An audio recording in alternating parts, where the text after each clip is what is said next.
tempat-tempat bersejarah di Mekah. Yang keempat, Sumur Zam-Zam.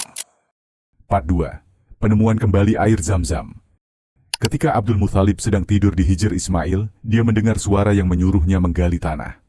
"Galilah Thayyibah, yang baik." "Yang baik yang mana?" tanyanya. Esoknya, ketika tidur di tempat yang sama, dia mendengar lagi suara yang sama, menyuruhnya menggali Barrah. "Yang baik?" Dia bertanya, "Benda yang baik yang mana?"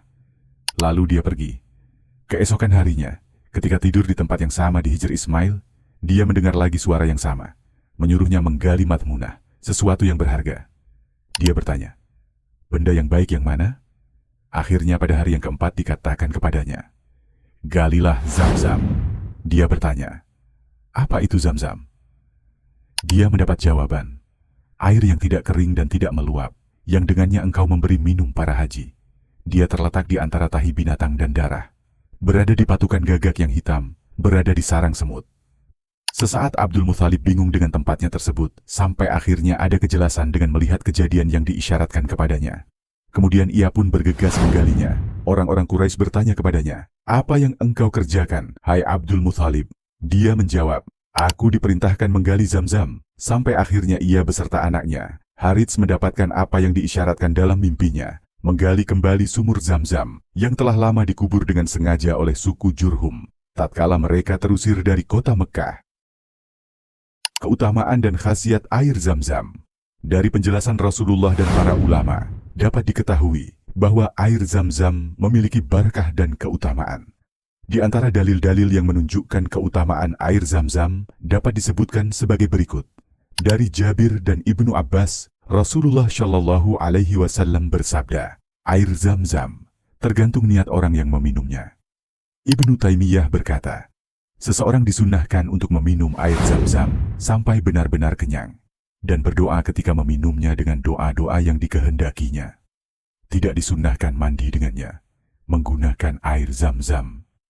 Dari Ibnu Abbas radhiyallahu an, Rasulullah Shallallahu Alaihi Wasallam bersabda, "Air Zam-Zam sesuai dengan niat ketika meminumnya.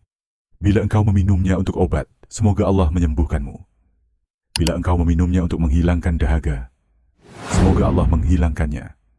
Air Zam-Zam adalah galian Jibril dan curahan minum dari Allah kepada Ismail.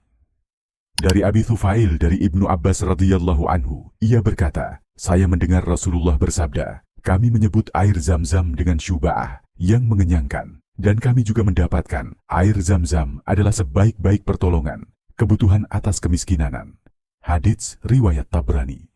Dari Usamah, bahwasanya Rasulullah meminta untuk didatangkan segantang air Zam-Zam, kemudian beliau meminumnya dan berwudu dengannya. Hadits riwayat Ahmad. Disebutkan dalam silsilah syahihah adalah Rasulullah membawa air Zam-Zam di dalam kantong-kantong air yang terbuat dari kulit. Beliau menuangkan dan membasuhkannya kepada orang yang sedang sakit. Tatkala Jibril memukul Zam-Zam dengan tumit kakinya, Ummi Ismail segera mengumpulkan luapan air. Nabi berkata, "Semoga Allah merahmati Hajar dan Ummu Ismail. Andai ia membiarkannya, maka akan menjadi mata air yang menggenangi seluruh permukaan tanah." Dari Ibnu Abbas, Rasulullah Shallallahu Alaihi Wasallam bersabda, "Sebaik-baik air yang terdapat di muka bumi adalah Zam-Zam. Di dalamnya terdapat makanan yang mengenyangkan dan penawar penyakit." Abu Dzar Al-Ghifari berkata, "Selama 30 hari, aku tidak mempunyai makanan kecuali air Zam-Zam. Aku menjadi gemuk dan lemak perutku menjadi sirna. Aku tidak mendapatkan dalam hatiku kelemahan lapar." Dari Hammam, dari Abi Jamrah Ad-Dubai, ia berkata, "Aku duduk bersama Ibnu Abbas di Mekah, tatkala demam menyerangku. Ibnu Abbas mengatakan, 'Dinginkanlah dengan air Zam-Zam,' karena Rasulullah mengatakan, sesungguhnya demam adalah dari panas neraka Jahanam, maka dinginkanlah dengan air atau air Zam-Zam."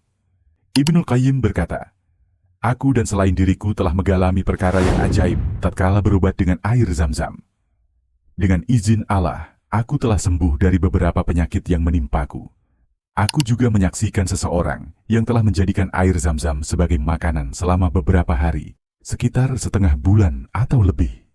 Ia tidak mendapatkan rasa lapar. Ia melaksanakan tawaf sebagaimana manusia yang lain. Ia telah memberitahukan kepadaku bahwa ia terkadang seperti itu selama 40 hari. Ia juga mempunyai kekuatan untuk berjima, berpuasa, dan melaksanakan tawaf.